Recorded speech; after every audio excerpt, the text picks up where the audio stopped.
Hello, I'm Jason Connolly, CEO of JMC Legal Recruitment, and I've been asked by the Law Society and Law Gazette Jobs to record this video about COVID, what the market's doing, an overview of the jobs market, who's recruiting, what they're looking for, and what areas are currently doing well.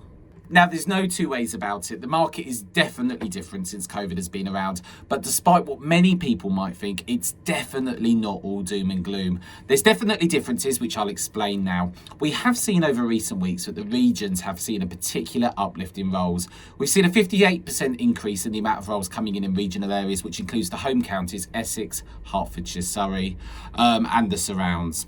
We've seen lots of candidates coming to us who perhaps want to move out of London. They want to find a role closer to home. They don't want to do that commute anymore, but they still want the same quality of work in a lot of cases. And the regions are able to offer that. There's lots of firms that deal with big ticket London work, similar to city firms, but can offer that in a more regional and local setting. Lots of candidates are looking to make their commute easier. And we have seen a lot of candidates coming to us who want to work from home. They want more agile working. A lot of firms have been really quick to adapt to this. And we've seen lots of candidates even have their inductions over Zoom, embracing technology, which has been great to see. Now, again, despite what people might think, the senior end, partner end of the market, whether that's equity and salaried partners, is actually been really busy during the pandemic. We've seen an uplift in the amount of partner roles just over the last 3 months. It was somewhat quiet at the start of the pandemic, but the market is busy. We've facilitated team and partner moves for a load of different reasons, some of them relating to COVID, others not. You might think, what COVID-related reasons are there? Lots of firms maybe haven't handled COVID too well. There's been obviously moving online and the kind of embracing of technology. Certain firms have reacted to that differently. On the whole, it's been good, but we've seen lots of different reasons, some relating to COVID, some not. But the senior end of the market has been busy, and it continues to be busy.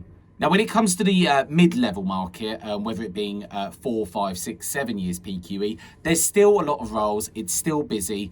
Certain areas are much busier than others. I'll talk about those areas in a minute. There are still an abundance of roles. Now, where is the market quiet? There has been a particular hit to junior roles. That's paralegal roles, trainee solicitor roles, newly qualified roles, 1 and 2 year qualified roles. It's difficult at the junior end of the market at the moment. There does seem to be less movement. So what do you do if you are looking to make a move at the junior end of the market? What I would say to people is make sure that your CV is selling you as well as it possibly can do. A lot of the time, candidates sometimes make the mistake of making their CV a roles and responsibilities document. The CV is a document to sell you. I have done other videos on how to sell yourself properly as a candidate, so I'd suggest you look at those. But some other advice, make sure you're proactive with your job search. What do I mean by that? What I mean by that is not just looking at active roles that are on the market.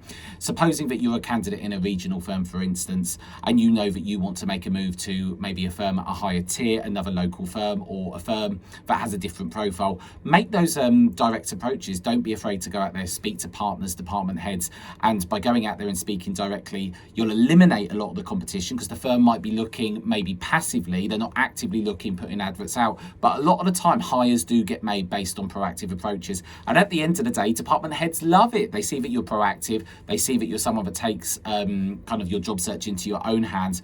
All good signs of someone being very competent, diligent, and very upfront in their approach. That's not always a bad thing. Now, what areas of law are doing particularly well at the moment? We've seen a real uplift, as I said earlier, in conveyancing. The property market is busy, especially with the stamp duty freeze that's in place till the new year. We've also seen family law pick up. It's been substantially busy. I think there's been a lot of work going on with divorces and childcare arrangements, with all the furloughs thrown up. Employment law continues to be busy. I think this has been driven a lot by things like Brexit, also things to do with furlough and all the changes in employment legislation. We've seen clinical negligence, both on the claimant and defendant side, be very busy. I think a lot of this is being driven by the NHS to push back to operations, procedures, and so on.